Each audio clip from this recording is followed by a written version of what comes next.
What are the guiding forces in any extraordinary relationship? What keeps people out of relationships? What stops people from really experiencing the love and passion they deserve? You know, I talk to people all the time, and they've got everything else handled in their life. Their businesses are great. They have great friends. Their body's in great shape. But there's one area that so many people are missing out on, and that is that deep, passionate connection with the person they desire and deserve. This film is about the kind of action you can take today to bring that emotional juice into yourself and into your partner, or to attract that ideal partner to you. I can promise you that whatever stage in life you are right now, the principles you're going to learn in this series of films, audio sessions, and action workbooks will be extraordinarily useful in understanding and overcoming any challenges you may be experiencing in your relationship. I know this sounds like hyperbole, but I got to tell you, I've been doing this for 28 years. I worked with 3 million people live in seminars from 80 different countries in the world. At this point, I could be an idiot, and I have to say there are patterns in human behavior, and there's certainly patterns in human relationship. What you're going to learn in this series is that it starts with you, that it's your fears, it's your own limitations, it's your own patterns that get in the way of your capacity to connect and stay connected with a kind of person that would light you up and that you could light up as well. So if you really want to maximize not only the quality of your relationship, but the joy and fulfillment that you experience together, then I'm going to ask you not only to listen to these films, but in some cases, listen or watch them again and again and get the repetition in your body. But most importantly, take the actions I'm suggesting. Don't just take the information, and that's fine to start with, but action's what's going to change your life. Now, in this session, you're going to listen to a conversation I had with a young woman named Tawny, a beautiful young woman. She had an extraordinarily successful career. She had great friends, great relationship with her mom, but she found herself struggling with depression. How do you do that? How does that happen? How do you struggle with depression when you got everything going for you? So many people do. And the reason is you're going to learn a principle in this first tape that's crucial to understanding yourself or any other human being's behavior. If you've ever asked, why did I do that? Or how the heck could this person do that? I'm going to tell you the answer. Whatever human beings do, they have a reason. They have a specific reason. It may not be conscious, it may be unconscious, but I'll tell you what it is. This behavior, even if it's painful on the surface, meets a need within this individual. We all have 6 human needs, and part of what you're going to learn during this series is human needs psychology. The fundamental, basic understandings of what makes us do what we do, what drives us, what shapes the way that we function as human beings. These drives, these belief systems, and the emotions that we've learned to live with, that we've gotten used to, the frustration or the depression or the joy or the happiness, whatever your emotional habits are, the beliefs you have and the drives that are the focus of your life are affecting everything in your life, not only your relationship, but your body, your emotions, your finances, and everything else in between. So remember, if someone continues to do a behavior, even a behavior that seems hurtful, it's being reinforced by something. There's some need being met, and that's the mystery that'll be uncovered in this conversation with Tawny. You'll see that this emotional pattern of depression, or for some people it could be anger, or somebody else it could be guilt or distrust or whatever. It can take root in anybody's life, and it starts to take control of your life, your relationship, and it gets in the way of everything that you want to create in your life, everything you want to really accomplish, or at least parts of your life. Because some people are doing great in their career, but they got a terrible relationship with their kids, or they're great with their kids, but they're overweight, or their weight's in great shape, but they're broke, or in this case, everything else is great, but their relationships suck. To be a technical term. So the bottom line is, as the conversation unfolds, listen for and notice how Tawny actually uses depression unconsciously to meet some of her needs, but in a way that unfortunately is destructive to herself and some of the people she loves most and cares about most. Here's going to be the secret of this tape. Once you recognize these patterns, you're going to learn ways to make choices, to intervene in these patterns that may have been guiding your life for a long time, to make a breakthrough, to make a bold new life by making brand new decisions and taking action on them immediately with passion and emotional juice so you get what you deserve. That's what it's all about. And by the way, I'm happy to tell you the postscript to this story so you have a reason to listen and say, hey, does this stuff really work? Well, I can tell you 3 years later, her life has been completely transformed. First of all, within a few months, this decision she couldn't make and couldn't figure out who she wanted to be with in her life, she got married. She also started a brand new business with her husband, left a business she was totally successful in, and had the courage to move to a brand new state.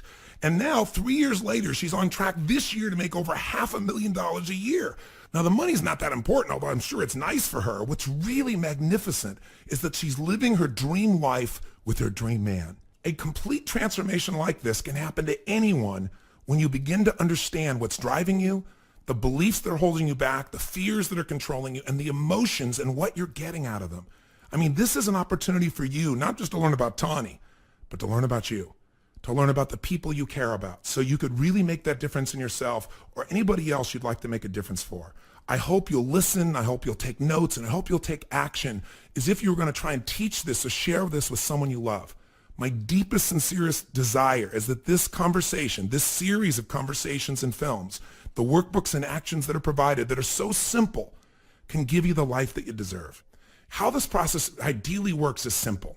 You can watch these films, or some people very often will listen to them because they can do it while they're working out or driving in their car and so forth, and you'll get some of the same benefit. On the film, you'll be able to see the facial expressions and so forth. So I encourage you to do either or both. But as you immerse in these experiences, you're going to be learning consciously and unconsciously. Most of us don't realize that most of what we know, we've learned unconsciously. When you're in immersion, you'll make distinctions you're not even aware of, and you'll find you'll start using them. But also you're going to learn explicitly, because Chloe Madonis is my partner here. She is world-renowned as a teacher of psychotherapy. She's been doing this for more than 35 years. She's been rated as one of the top 10 therapists in the world. The breadth of experience she has is amazing, and I'm privileged to have her as a partner and to be in these tapes with you to help guide you on this amazing journey, because she's going to point out to you what's happening along the way for your conscious mind to notice. And at first you might not say, well, I don't really care. But after a while, it'll start to accumulate, and you'll look forward to what she's going to share. Because it's kind of like when you're building a puzzle. As you start to put pieces in place, you don't really know. It doesn't look like anything. And then there's a point, like a tipping point, where all of a sudden, even though it's not done, you'll see it done. You'll see everything. You'll start to hear conversations between couples, and you go, that's what's happening. Oh my God, that's what I'm doing. So that's why we have a series of films. What you're going to learn in this series is a practical psychology, a fundamental way of understanding what makes you do what you do and what makes other people do what they do. Something that's actionable, not something that's technical, not something that analyzes your past, but something that's fundamentally useful. And I call it human needs psychology. And in it, you're going to basically learn three things. You're going to learn what's the driving force of your life. What is it that drives you most? What are the needs that drive you and every other human being in this world that helps you understand why we do what we do? Secondly, we're going to learn what are the guiding forces of your life. If you're trying to feel significant as a need, or you're trying to feel loved as a need, or feel certain, whatever the need is, how you go about doing that is different for everyone, because we have different beliefs. Those are our guiding maps, the maps of meaning and action that tell us what this means and what we got to do. Some people, the way to be significant is to take advantage of everybody, to outthink them or screw them over. Somebody else's idea is to contribute more, to give more, to love more. Some people's idea of love is to take it. Others is to give it. Others is to share it. Everyone has different belief systems, and our beliefs guide our behaviors. And finally, all of this is fueled by the third force, the fuel of choice.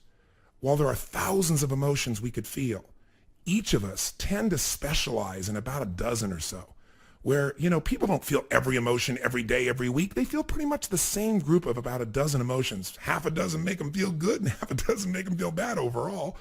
People get really worried and frustrated and freaked out and angry and scared, and they get really happy and excited and hopeful and loving and playful, and then they get scared and freaked out and frustrated again. And we tend to go in cycles. When you identify the fuel of choice, you can change it. Because guess what? No matter what relationship you're in, if your habit is to get frustrated, you're going to get frustrated no matter who you're with, because you find your way back home to the place you know. If you're a happy person, all hell breaks loose. You still find a way to find the good in it, don't you? That's the center of gravity. And for some of us, that center of gravity has to change. For some of us, the guiding forces have to change, because the beliefs we have about relationships create pain for us. And for some of us, we're trying to get something out of a relationship instead of give it. We're trying to get significance, or we're trying to be certain in a relationship and control someone, which, even if you succeed, will make you bored, unhappy, and make the other person feel unloved. So these fundamentals will be covered over the course of this time. In this film, however, we're going to answer three questions. Question number one is, what stops you? I know there are things in your life that you want to do, that you know what to do, but you still don't do it. Isn't it true? We all have things like that at times, and the question is, when you know what you should do and you don't do it, why not? And you know the answer, it's fear. But which fears? And how do we utilize them? The second question we're going to answer here is, what is the force that shapes and controls every thought, feeling, and emotion in our life? And the answer to that is going to be the meaning we attach to something. When something happens, the way we feel about it is based on the meaning. Is it the end or the beginning? Is God punishing you or rewarding you? I mean, whichever meaning you come up with radically changes how you feel in the experience of your life. And then the third question, what is the controlling force? Why do we do what we do? Why is it at times we do things that don't seem to be our advantage? Why do we sabotage ourselves at times? At least on the surface, it seems like that. Why is it that people do silly things, stupid things, unconscious things? We're going to learn about these needs that the controlling force, and most importantly, how can you take this understanding and use it to change anything in your life? Most importantly, your intimate relationships. So I hope this sounds compelling to you. There's a lot to cover here, but I think you're going to find it real. This is raw and real. These are real people, unscripted, with real reactions. And I'll let you know that, there'll be some bleeping in here and some sounds because, we have here language designed to get people to reality. Most people use softeners in life. How you doing? Oh, pretty good. When they really mean, I feel like hell, or something 10 times worse than that. One of the things that Freud learned, he used language that was very direct. He used sexual language. He used direct language because what he wanted to do was to get people to the truth, raw. And that language disturbs us. If we say the word rear, your rear end, no problem. But if somebody says ass, you have a different feeling. But it's the same thing we're talking about. It's just the word.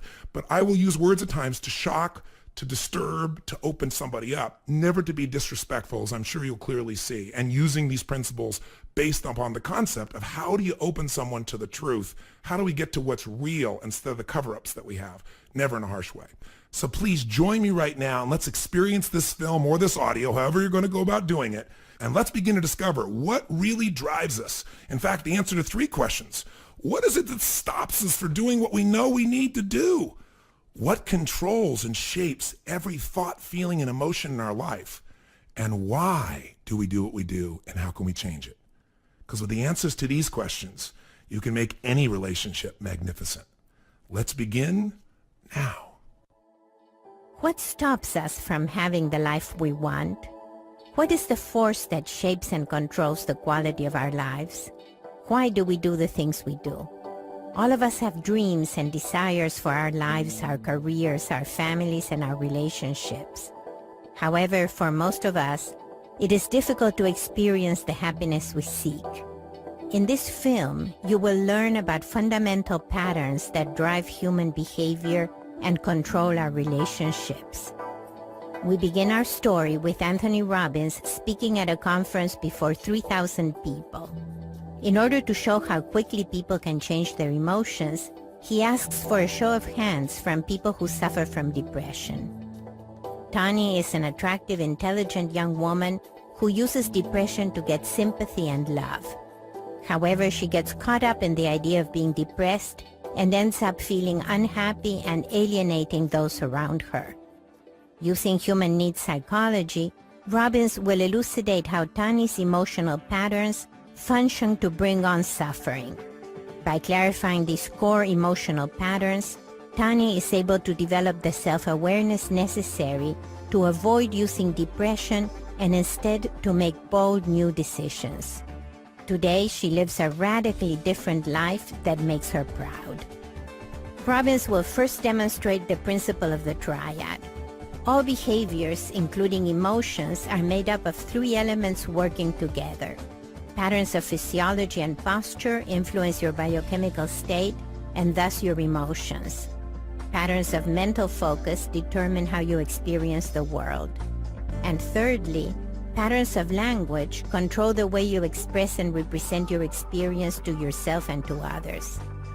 These 3, physiology, focus, and language, create the meanings that determine the way we experience our life.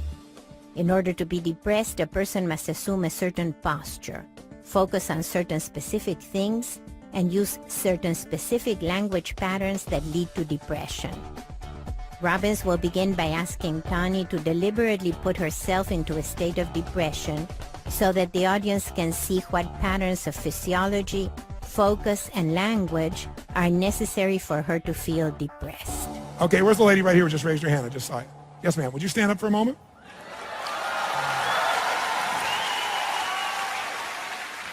What's your name? Tawny. Can we get a microphone for Tawny? Now, you don't look very depressed right now. Are you really depressed right now? Yeah. You are. I see. How depressed are you on a 0 to 10 scale? 10 is totally depressed, want to kill yourself. 0 is not depressed at all. About an 8. About an 8. Interesting. About an 8. And you're feeling that right now? Actually, I'm doing pretty good since I've been here. Yeah, you're doing better right now. How many saw she was not depressed just now? Let me see a show of hands if you saw it. Okay. But you could get there if you wanted to, right? Yeah. Right now, you're not actually depressed. What are you feeling right now? Hopeful. Hopeful. By the way, how many saw that in her body? In talking to Robbins, Tawny is momentarily hopeful. Robbins points out that when Tawny feels emotional states, these states are linked to physiological patterns in her body. I want you to notice Tawny's physiology right now when she's hopeful. If you notice, she's got one arm here, but the other one is loose, and she's smiling, and her head's kind of bouncing like this. That's called hopeful for her. And you can see now it's even more than hopeful right now. There's a different feeling she just had as I point this out. That's not depressed. And she smiled. How many of you felt when she took the microphone she was not depressed? Let me see your hands. Now, how come 3,000 people all knew that? Because you're all natural psychologists and you know that is not depression. Now, you can fake somewhat, but if you're totally depressed, you couldn't have smiled as big as she did. And she would have been not in the same position. Robbins sees that Tawny's depression is not life-threatening, though it creates real problems for her. He will now ask her to deliberately make herself depressed in order to investigate how she does it. Now, what I'd like you to do for me is I'd like you to get depressed. Can you get depressed for me? It's pretty easy. Okay. Show me how to do it because I'm not very successful at this. Really get depressed right now. I mean it for real. Get really depressed. There you go. And now I want you to double the depression, whatever you got to do. Do what you do with your body when you're twice as depressed. Focus on what you focus on when you're twice as depressed. Say to yourself what you say when you're, there you go, when you're really depressed. How depressed are you right now, 0 to 10? Stay in that state and just tell me how depressed, 0 to 10. Pretty depressed. 10 is want to kill yourself, 0 is not depressed at all. Where are you? About a 9. Okay, now stay there in that state so we can learn something. How many saw her change her physiology radically to go into depression? Raise your hand. What did she specifically do to go from hopeful to depressed? By the way, how fast did she go from hopeful to depressed? How fast? And heartbeat. What'd she change? Someone tell me. Posture. What part? What happened? Where did her head go? Head's down. What else changed? Stay in that. Oh, stay depressed. You're going to screw this up. Stay depressed. I don't want you getting happy on me. Don't you get happy on me. You stay depressed, damn it. Robbins has demonstrated how quickly Tawny can take herself from hopeful to depressed and then to laughter. He pretends to be angry and disappointed that she cannot maintain her depression, and he uses surprising and shocking language to trigger a heightened emotional state that will help her to learn and remember. Laughing is the worst thing you can do to beat it. You stop laughing, bitch. Don't you smile. Go back to depression. Come on. Give me a little help here. That's it. That's it. Good. Get that hand back up. Good. That's good. That helps. How many notice that hand's really important to the depression thing? So she dropped her head. What happened to her breathing? Full or shallow? Started to get shallow. Head's down. What happened to her shoulders? Down. Go. Stay there. Stay there. Down. Right? So shallow breathing, head down. What else did you notice? Come on. What else did you notice? She started squeezing her hand on that microphone tight. Did you notice that? Tension. Tapping the microphone, that tension. Now that Robbins has pointed out the physiological pattern in Tawny's depression, he will ask her what she focuses on in order to feel depressed. Now, that's just the physical side. Now, as you stay in this state, tell me, what are you focusing on to be depressed at level 9? My lack of happiness. Your lack of happiness. Mm-hmm. And when you say you're focused on your lack of happiness, what do you picture? What do you think about? My not being able to stop crying a lot lately. Could you get to crying for us? Could you get that depressed? Oh, come on, you can do it. If you're able to get to the place of not being able to stop, let's go there. That's a much better example. I'm not being able to put my past behind me. Not able to put your past behind you. What do you focus on in your past in order to be depressed? Just say it. My lack of trust in people. Your lack of trust in people or in men? Men. Bet you're glad you volunteered for this, aren't you? By the way, I'm a man. Tani put herself again in a depressed state through her physical posture, her breathing, and her thought process. Robbins will now humorously provoke her into another emotional state to continue to show how easy it is to go from one emotional state to another. What does that microphone remind you of? What are you feeling right now? Actually, a little pissed. Yeah, that's what I thought. By the way, pissed is much better than depressed. What'd she do? She brought her head back up, her shoulders back up. She's still tense, but she's like, don't with me. So pissed might be a more useful state. It's certainly not the end-all and be-all, but she can get out of depression and go pissed real quickly. In fact, I bet you've done this plenty of times. When she gets tired of being sad, she gets pissed. Am I right? Yeah. I call this a crazy eight. She gets really depressed and tired and feels helpless, and she gets tired of feeling that feeling. I'll explain why later. And then she gets pissed, which makes her feel strong for a short time. Then she's tired of being pissed, so she goes back to connecting with herself and feeling sad again. And she gets tired, then she gets pissed. This is a very simple pattern, and it's not unique. And she's good at it because she's practiced it for years, true? I'm the master. Yes, I can see that. For Tani, depression is a way for her to connect and commiserate with herself. However, when this depression begins to make her feel too weak, she snaps out of it with anger. This emotional pattern of alternating between sadness and anger is called a crazy eight. Many people live most of their lives alternating between these two emotions. Let's go back to depressed, though, because it's so much more fun. Go back to depressed. Okay. Notice she knows exactly where to go. Does she know what to do to get depressed, yes or no? She would have you believe that happens to her. Go ahead, get depressed. Level 8, nod when you're there. Okay? Tell me what you're focusing on right now to be depressed at level 8. I don't know. You're not there? What are you focused on? The men that you can't trust from your past. What do you say to yourself to be depressed like this? Just say out loud what you're saying in your head when you're really depressed. When people experience emotions, they are actually saying things to themselves silently. Although they are not said aloud, these language patterns have a powerful influence on our emotions. I'm so pathetic. I'm so pathetic. Say it in the tone of voice you say it when you stay depressed, though. You're so fucking pathetic. To really be depressed, what do you got to say to yourself? Really depressed. 9. Say it in the tone of voice you say it when you're that depressed. I don't want to live my life this way. What else do you say? So pathetic. I don't want to live my life this way. Is there a tone of voice here, ladies and gentlemen, yes or no? What else do you say to stay depressed at level 9? You ever get depressed at 10, like where you want to kill yourself? No? No. Shit, I thought we had a good suicide we could deal with here. Sorry to disappoint you. What are you doing smiling in? What are you feeling right now? I'm going to kick your ass. How fast can we take her out of depression? How fast? 2 seconds. If you with her depression, she's pissed off at you. I'm sitting here being depressed. You can take me out of it. I'll come out of my depression when I'm ready.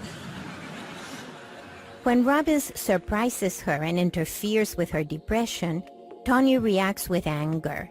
She is protective of her depression because she has been using it to satisfy an emotional need. Take a moment and ask yourself, if she protects her right to be depressed by being angry, how would that affect her relationships? What would happen if someone tried to help her overcome her depression? Do you know anyone who protects his or her depression or another destructive emotion? For Tani, this is a turning point. She sees the way she uses depression, and she will look for new ways to meet her emotional needs. So we now know what she does when she's pissed, and we know what she does when she's depressed, and she seems to snap back. Let's go back to hopeful for a second. You got me. You're good. Now notice, how many recognize the physiology of hopeful when she went there? Raise your hand if you recognized it. What did she do? She started doing what? Nod her head, shoulders came back, head came up. What else did she do? Start to smile. So can she go from depressed to hopeful instead of depressed to pissed if she chose to? These are wimpy-ass states. Have you ever had a state of pure ecstasy? Oh, yeah. Or is that what you're pissed about? That's not my problem. Good. What are you feeling now? Excited. Excited. That's nice. In order to learn how to overcome her habit of depression, Tani needs to work on an antidote, a strong emotional state that will meet her emotional needs while counteracting depression. Robbins will suggest that she train herself in the emotion of ecstasy. I'd like you to think of a specific peak experience in which you experienced a peak of ecstasy. Can you remember a particular moment? Oh, yeah. I'd like you to go right before the peak of that moment. And as you do that, I want you to step into that image as if you were really there. And breathe the way you're breathing right near the peak. Were you making sounds at this point? What are you feeling right now? Stay in that state. What are you feeling right now?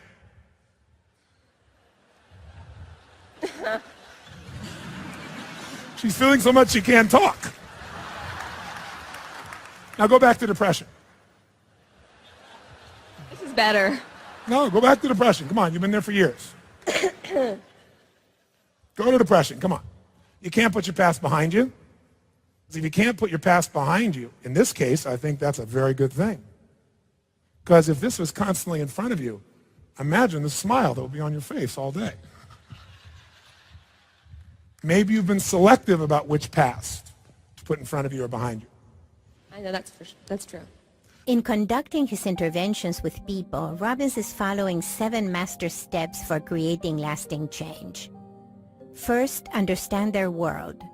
Robbins began by understanding Tani's triad, the patterns of physiology, focus, and language, which come together to create the experience of depression. He also understood her typical crazy 8 emotional pattern and the source of pain in her life, her difficulty in relationships. Second, break the pattern. Using humor, challenge, and surprising language, Robbins continuously broke Tani's habitual emotional patterns. Third, find leverage.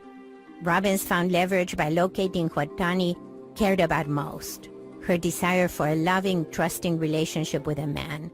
When Tani saw a chance to change this part of her life, she committed herself fully to the intervention. Fourth, Robbins redefined the problem. Tani's problem wasn't depression. Depression was just a way of meeting her needs in the short term that was actually destructive in the long term. What Tani really wanted was a relationship and another way to live. With depression out of the way, she can now make that change. Fifth, Robbins created alternatives for Tani.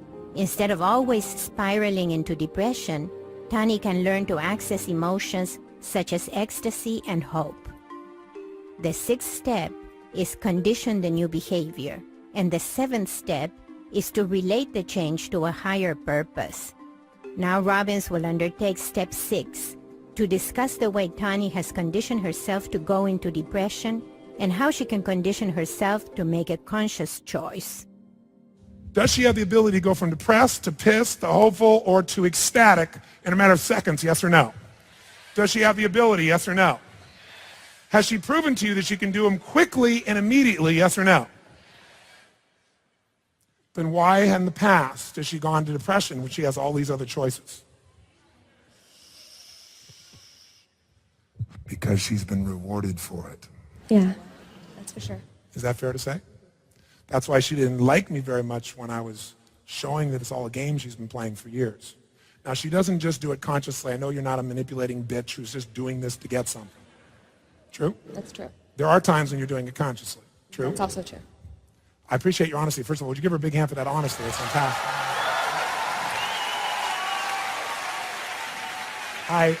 I really honor you. First of all, I appreciate your courage to even stand up. I appreciate you playing with me because it's not a comfortable thing. Yeah. But I appreciate most and honor most your honesty, because without honesty, you can change anything. Most people can never get to that level of honesty, so they have no power.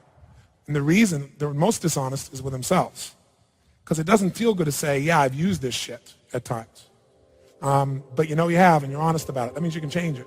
Now Tani understands her pattern of being depressed in the hope that she would be loved and taken care of, and then being angry because of the feeling of helplessness brought on by depression.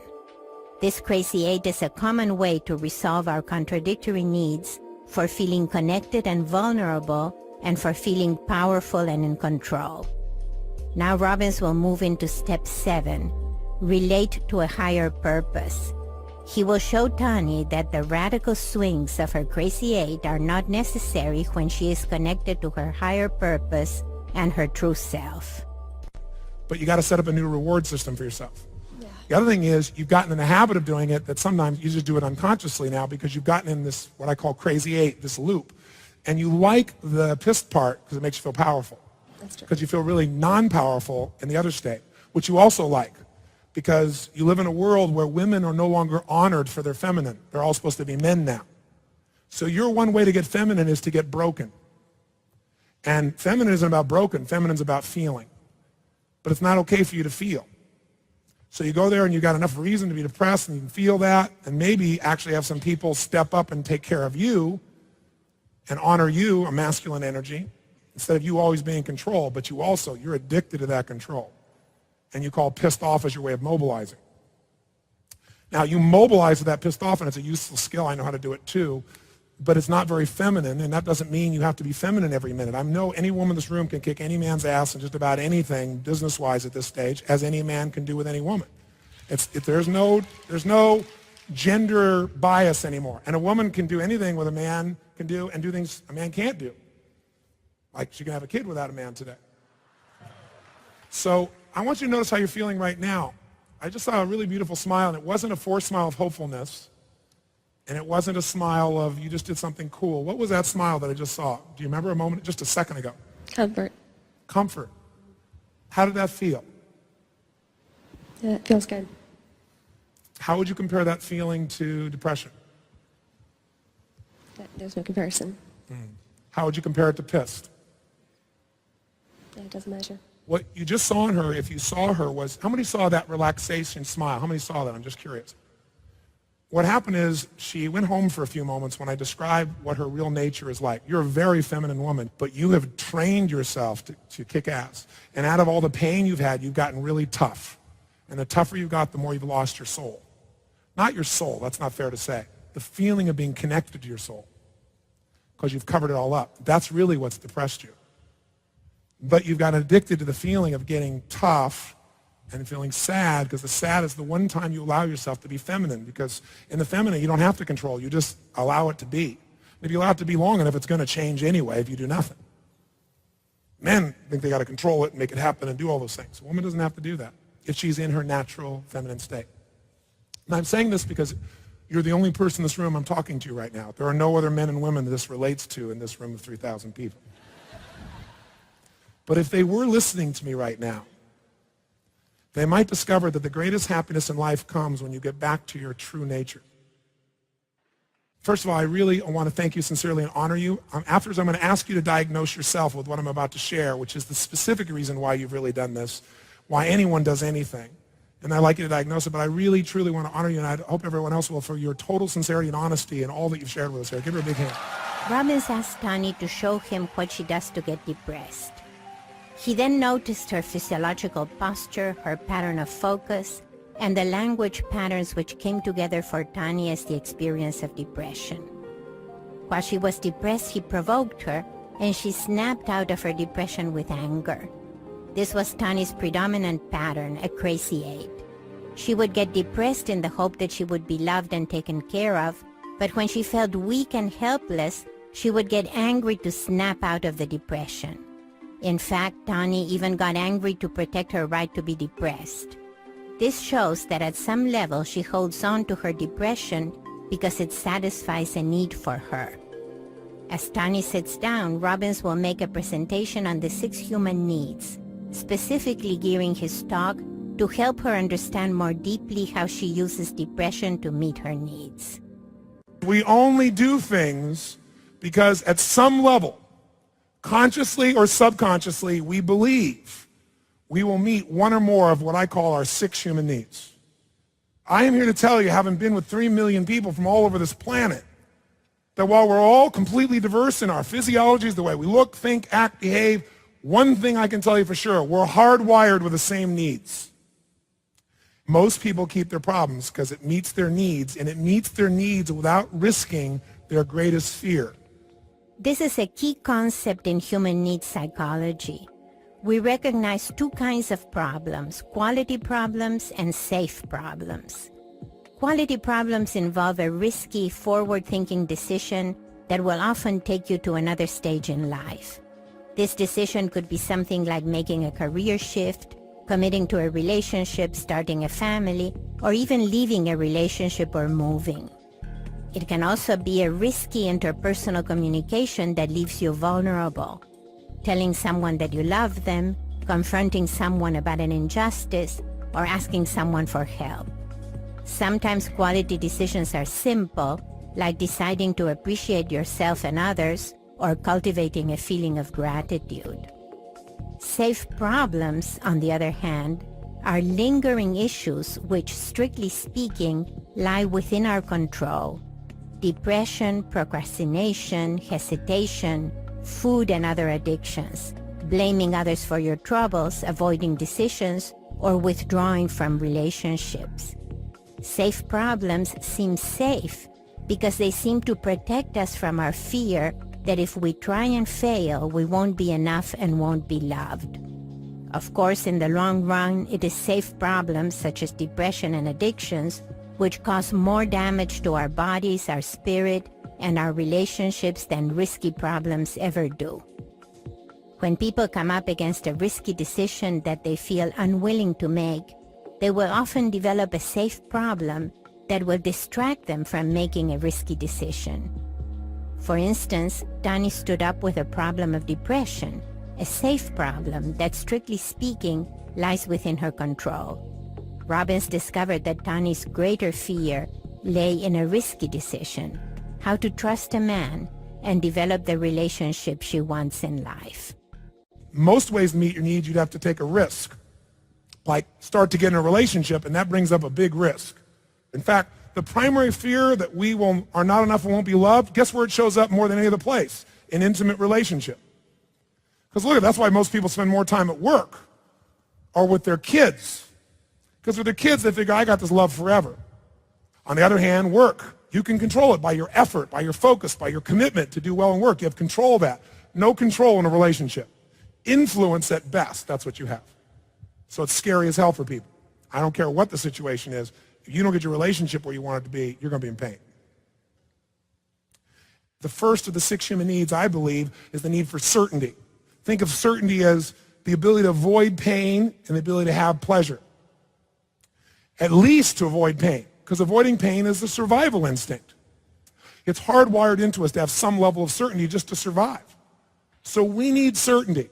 Everybody needs it. The only question is how much of it you think you got to have. I'll tell you this, the quality of your life is in direct proportion to the amount of uncertainty you can comfortably live with.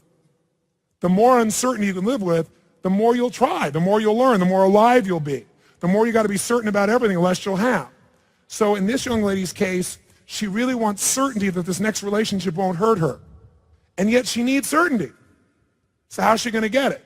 Well, she can do it by being incredibly intense about the men she's with and really screening the hell out of them. But if she screens the hell out of them, many of them are going to feel judged and think, why would I want to be around this bitch?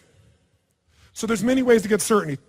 You can get certainty by eating. Because when you overeat, all the blood rushes in your stomach and you start breathing again. You can do it by smoking. Deep diaphragmatic breath happens.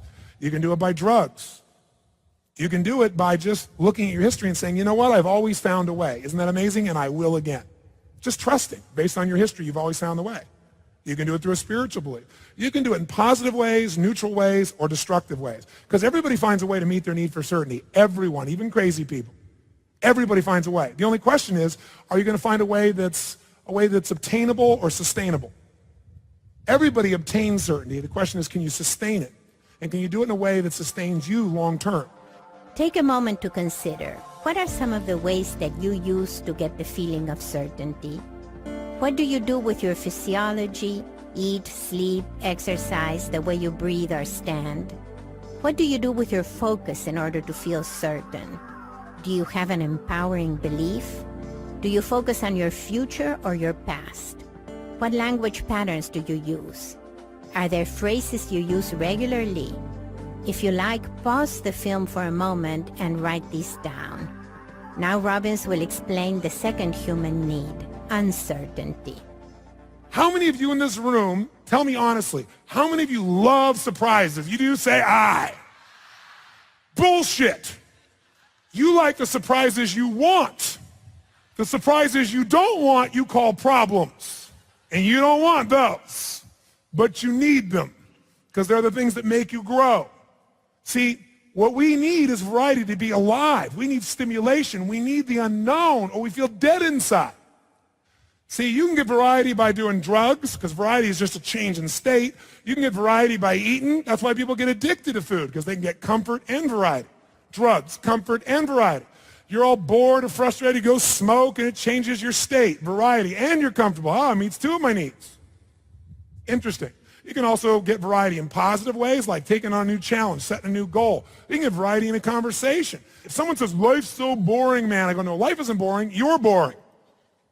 Could you sit in a room with nothing else there and have unlimited variety if you just used your brain, yes or no?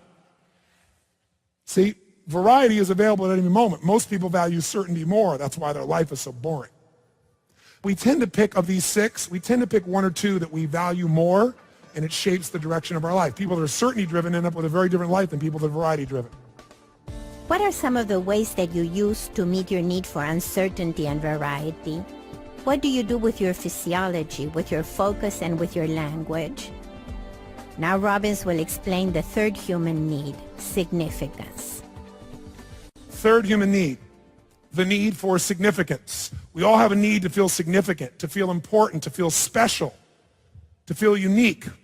The word significance has many different connotations. Uniqueness, special. We all have the feeling of wanting to be needed, to feel important. These are all code words for significance.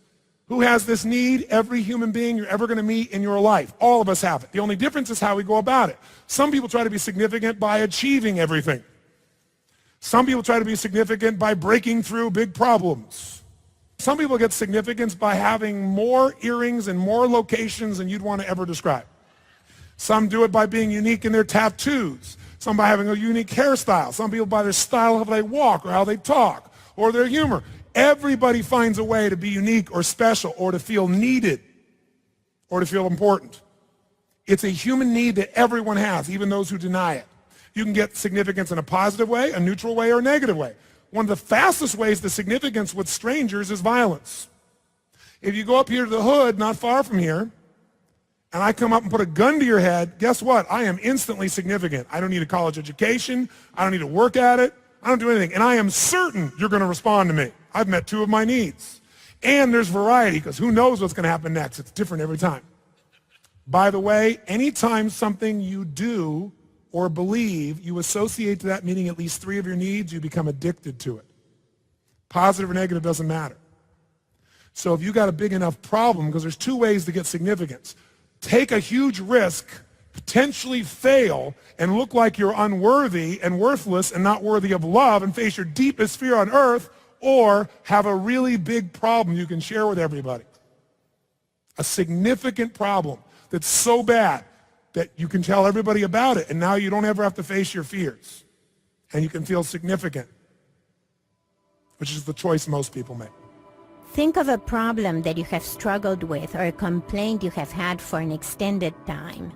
If you have continued to focus on it without resolving it, odds are that it has helped you to meet your need for significance. The majority of people in the world try to find big enough problems so that they never have to beat themselves up for not being enough, or so at least they can defend themselves against themselves or other people when they want to know why they haven't done it. It's not that you're gutless. It's not that you're worthless and you're not loved. It's just this horrible thing that happened to you. Funny thing, other people have had much more horrible things and they've managed to succeed. But that would require a level of truth that very few people have. This young lady in the middle row here certainly does have. And the minute you have that level of honesty, you have the power to change it. If we want to be significant, we can do it in negative ways, positive ways. You can be a troublemaker and be significant. You can be a contributor and be significant. How do you get significance? Do you do it through business, achievement? Do you do it by being the best parent? Do you do it by the way you dress? Do you do it by being tough and you can handle anybody no matter what they do with you? Do you do it by having a really big problem that you can demonstrate at will? How do you do it? Now, here's the problem. To be totally significant, you got to be totally unique and different.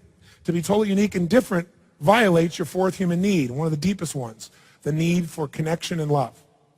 Because the more different you have to be, the less connected you can be. So love or connection, most people settle for connection because it's a lot less scary. They don't have to put as much out there, can't be hurt as bad. So settle for connection instead of love because, ooh, love, that's a very scary thing. You can get connection. The fastest way to get connection is have a problem. See, go out and do extremely well and see how many people are thrilled for you and for how long. Most people, when they see you succeed, they look and evaluate themselves. And even though you may think they're phenomenal, they don't think they're phenomenal. And so what they begin to do is feel insignificant because of your achievements. Now they have one or two choices. Get out there and face their risks and kick ass and do something, which takes enormous fear, overcoming enormous fear, or tear you down. Which one do you think is faster and easier and more predictable? Tear you down. You can get connection by loving someone. You can get connection by making love. You can get connection by prayer. You can get connection by walking through nature. You can get connection by getting really sick and people come and want to take care of you. What are some of the ways that you use to get the feeling of connection? Do you get it by giving or by receiving or both? What do you do in order to receive from others? How do you give love and connection to others? Do you experience love on a regular basis or do you hold back from love? Now Robbins will explain the final two needs, growth and contribution. The first four needs are the needs of your personality. Everybody meets them even if you got to lie to yourself. The final two you can only meet by really doing something. And the final two is number 5 is you must grow. In fact, if you don't grow, you what? You know the answer. You what? You die. And number 6, you must contribute beyond yourself. You must contribute beyond yourself because if life is just about you, I got news for you. You can make yourself feel pleasure for a moment because somebody complimented you or because you made a certain idea come through you or because, some situation you did really well. But that's a temporary pleasure. Fulfillment stays with you. Fulfillment only comes when you know you've grown and when you know you've contributed beyond yourself because life is not just about us. And everything in the universe either contributes or is eliminated by evolution. These are the primary needs of all human beings, and very few human beings meet these on a regular basis. Now, I took a lot of time to do this because I don't want you to be passive with me. I want you to be active. So when somebody stands up, I want you to become the practical psychologist, the natural psychologist who starts to say, why are they doing this? Oh, they're meeting this need, this need. Interesting. How are they doing this? Oh, look what they're doing with their body. Well, look what they're doing with their language. Notice what they're focusing on. And why? Look, there's the fear showing up. And then notice how we change it so that when you leave here, you'll have a greater appreciation for every human being you meet, whether it be your child or whether it be the person you can't stand. And you'll understand why. Now, Tawny, would you stand back up? Now, Tawny, you're not feeling too depressed right now. What are you feeling right now? Elated. Elated, ladies and gentlemen. And you look it. Now, notice her smile. Does she have a different quality of smile there, yes or no? Yes. Now, I want to ask you a question. I'd like you now to diagnose the old pattern, because it wasn't you that you ran, and I'd like you to tell me the truth. Which of these 6 needs did you meet by getting depressed, and which of these needs, by the way, did you meet by getting pissed off? Start with depressed. Love. Love. How did you get love by being depressed? Well, Attention from other people, so that's love. Connection, And then love. also trying to caress myself out of it, so giving myself the love too. That's right. On a scale from 0 to 10, how much love were you getting by being depressed, truthfully? I think it was a lot less than I Yeah, thought. she's seeing it now through a different state. How many follow this? But back then, how much did you associate the ability to get love, 0 to 10, with being depressed? Where would you put it? Yeah, like an 8. Like an 8, okay? Which means 9. And the reason I saw this because she smiled as she said 8. So closer to a 9, but let's stay with 8 just so we can bullshit ourselves. Next. What other need have you met in the past by being depressed? Oh, feeling significant. Feeling significant. There we go. By the way, can you give her a hand for that level of honesty, first of all? How did you get a feeling of significance by having this horrible depression? Well, when I would get attention from other people, it signified that they really cared for me, that they really loved me. That's right.